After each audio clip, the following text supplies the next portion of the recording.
Untuk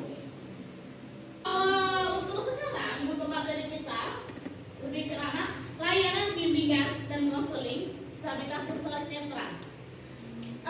Sebelum masuk ke materi ini, materi sebelumnya klasifikasi apa aja klasifikasi untuk PKPK? Sensori.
Kayak gitu.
kalau ada nih, yang satu dia tuh orang tuanya awas semua, tapi anaknya 3 netra semua. Nah, ada juga dia tuh anaknya 6, orang tuanya awas semua, 3 netra, 3 enggak. Tapi ada juga yang dia itu orang tuanya sama-sama netra, tapi anaknya dari netra. Nah, jadi tidak bisa ya dikatakan dengan genetik, tapi perlu juga hati-hati. Apalagi bagi ibu-ibu nanti kalau sudah hamil, maka harus menjaga kesehatannya. Nah, bagi calon bapak-bapak tolong jaga saling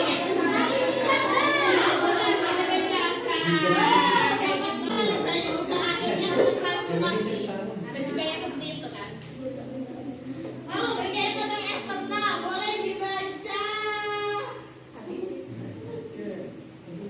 Faktor eksternal, yang pertama ada kecelakaan, yang kedua ada terkena penyakit seperti glaukoma, stroke, lalu yang ketiga ada kurang vitamin. Oke. Nah, kalau berkaitan dengan kecelakaan, ada nggak kalian pernah ada teman atau siapa gitu?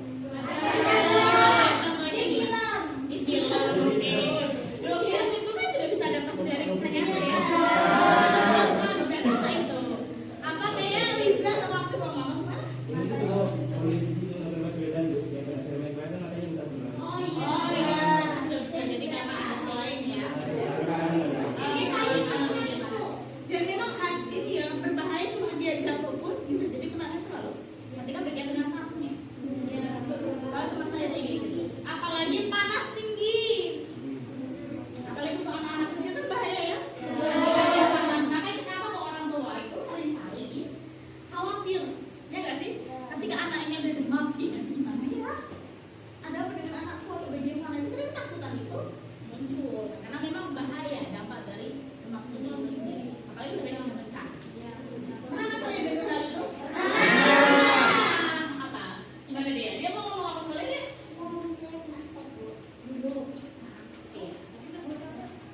Karena lebih lanjut. Soalnya kan ada yang jatuh nggak langsung ditanganin toh. Nah itu bahayanya di sini. Hah? Glaukoma itu juga paling banyak karena penyebab ini. Makanya disinilah untuk disabilitas netra, menurut kalian apakah semua dari lahir? Kapan ada yang kena glaukoma? Apa namanya sakit? Apa namanya kena sensorik netra lagi? Pas kapan? Pas tua. Pas tua. Ada tuh yang tua kan? Masa pertumbuhan. Pertumbuhan apa nih? Contohnya dari balita ke anak Oh ya. konsumsi permen Bisa ada juga yang lain. Makanya kan kayak hal makanan yang memang langsung instan itu butuh apa namanya butuh direm tak? ya. Tapi kalau seumuran kalian butuh direm tidak. Kenapa kok tidak? Itu demi kebahagiaan nggak?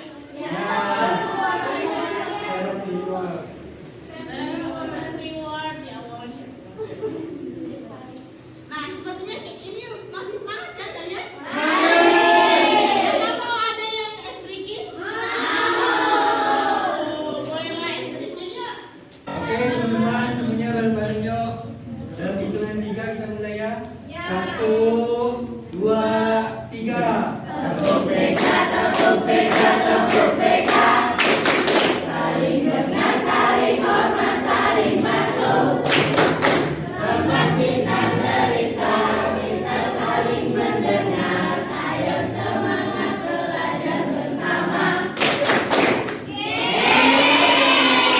Oke, sekarang berkaitan masalah dan dampak disabilitas sensorik netra. Nah, jadi di sini berkaitan dengan masalah pasti banyak ya. Kita pun siapa di sini gak pernah ada masalah? Kita semua pernah punya masalah nggak? Tanpa terkecuali pasti orang pernah mendapatkan masalah. Nah, berkaitan dengan permasalahan pribadi dan sosial di sini untuk disabilitas netra, walaupun tidak semua ya, dia itu minder. Karena memang rasanya kok aku berbeda ya dari teman yang lainnya kayak gitu. Karena posisinya gini, ketika orang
Oke, nah menurut teman-teman nih disabilitas, apakah harus selalu berada di SLB?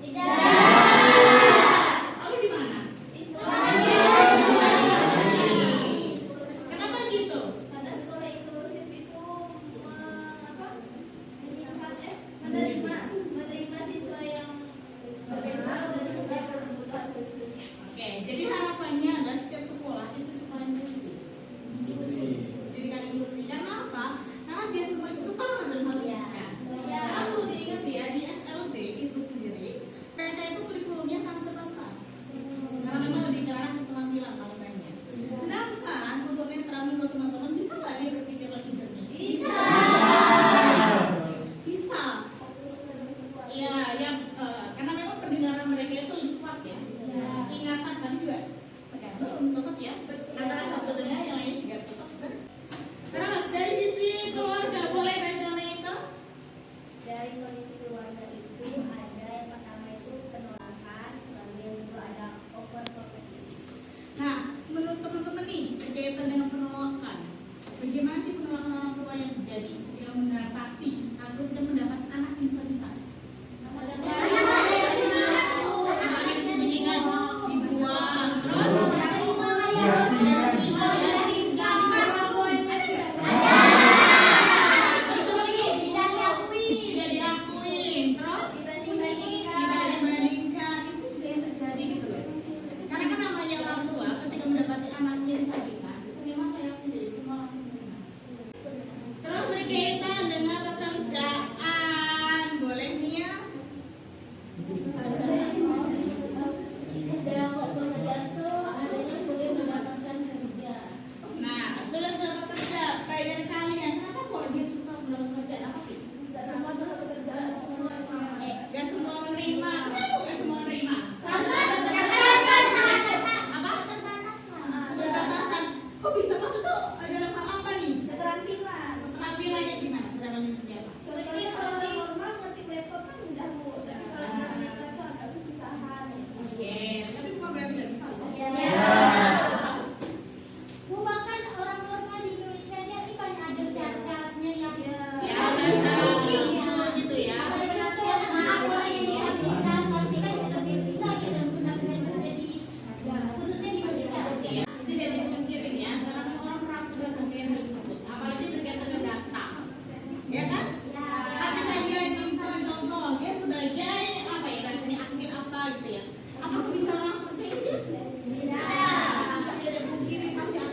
Jadi memang khusus untuk disabilitas.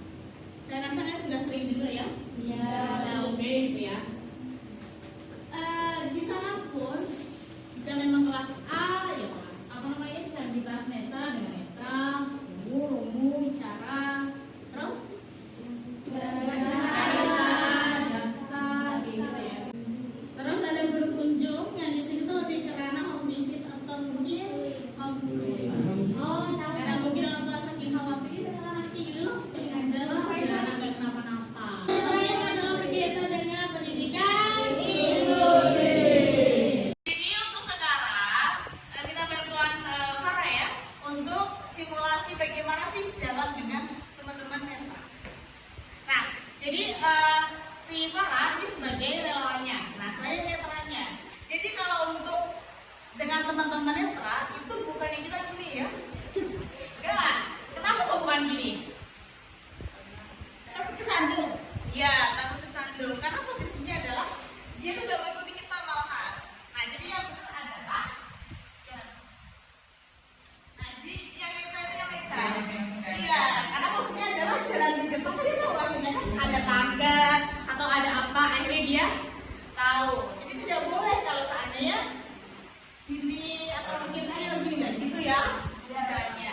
Terus juga kalau dia tidak lanjut, ada dua bisa sih kita lakukan kayak gini contohnya, kayak gini. Jadi posisinya itu apa ya bahasanya ya? Dia tuh kita saling pegang untuk tongkatnya nggak kayak aja tongkatnya. Nah jadi untuk menghalangi, maksudnya kalau lanjut terus kayaknya nggak kurang pas ya, kecuali situasi yang mendadak kayak gitu. Tadi ya kalau berkaitan dengan BK disabilitas netra, tadi udah terlalu sering nilai ya, udah memaham banget lah ya untuk BK-nya ya. Jadi sama aja berkaitan dengan hal yang dasar ada klasikal karena memang bisa. Yang penting adalah suara kita jelas, intonasinya jelas. Jadi mereka main, kita main intonasi ya, suara. Jadi mereka tuh bisa menangkap pesannya di sini. Terus berkaitan dengan layanan responsif, konseling juga bisa, Kongo juga bisa, masih bisa untuk semuanya. Tapi mungkin memang dengan cara yang agak berbeda ya. Terus berkaitan dengan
media sosial ada. Terus?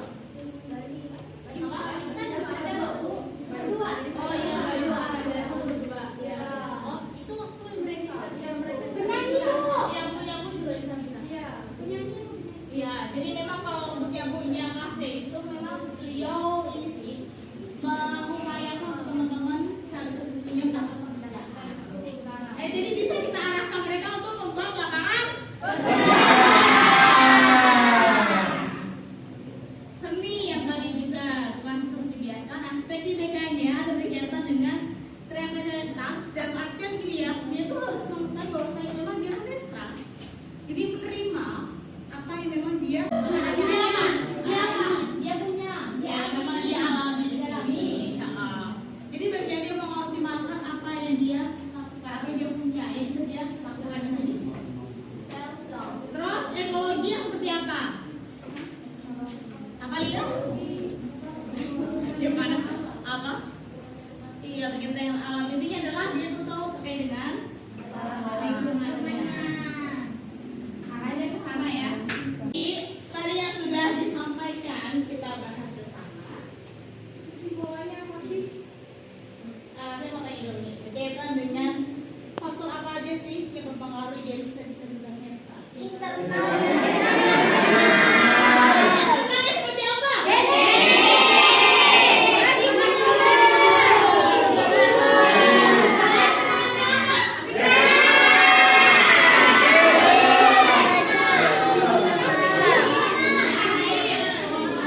Oke, kecelakaan step ya.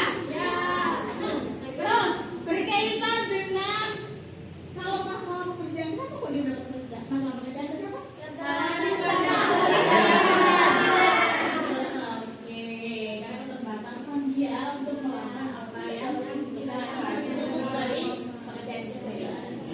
Nah, terkait dengan hal ini, berarti secara keseluruhan disabilitas kita adalah ya, orang yang ada gangguan penglihatan atau ada masalah berkaitan dengan penglihatan. Yang benar semua tepuk tangan.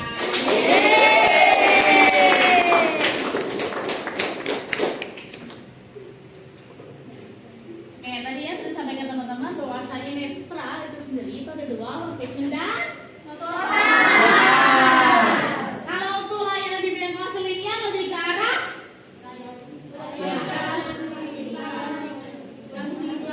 ya ada yang klasikal. Kita bisa menggunakan layanan kita semua, layanan kita semua. Yang pasti adalah sesuai dengan salah yang sedang khususnya dalam pembinaan itu apa aja? Oke,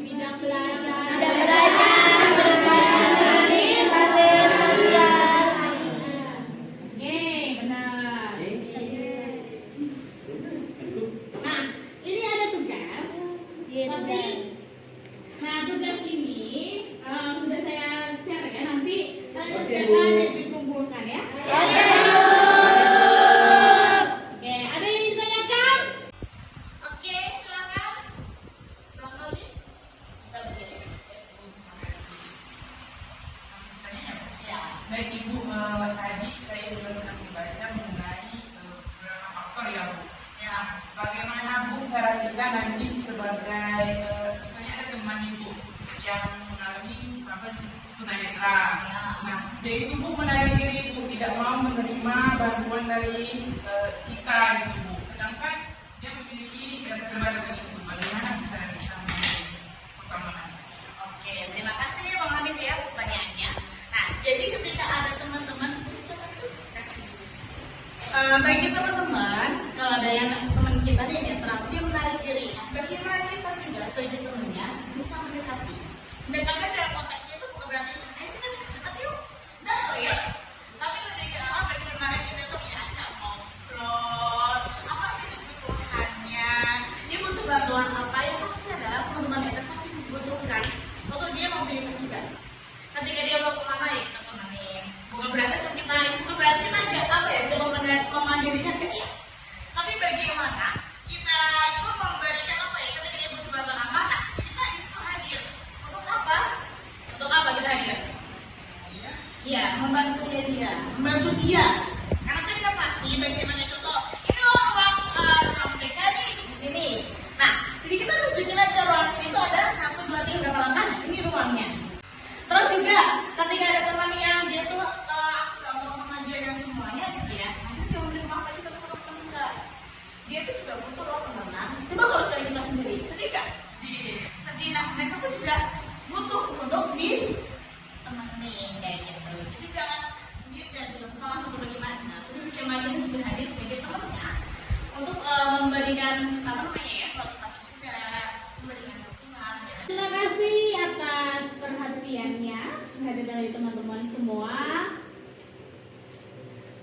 Oke, mohon maaf jika ada salah kata. Bimbingan hadir bukan untuk mengasihani, melainkan untuk Mendengar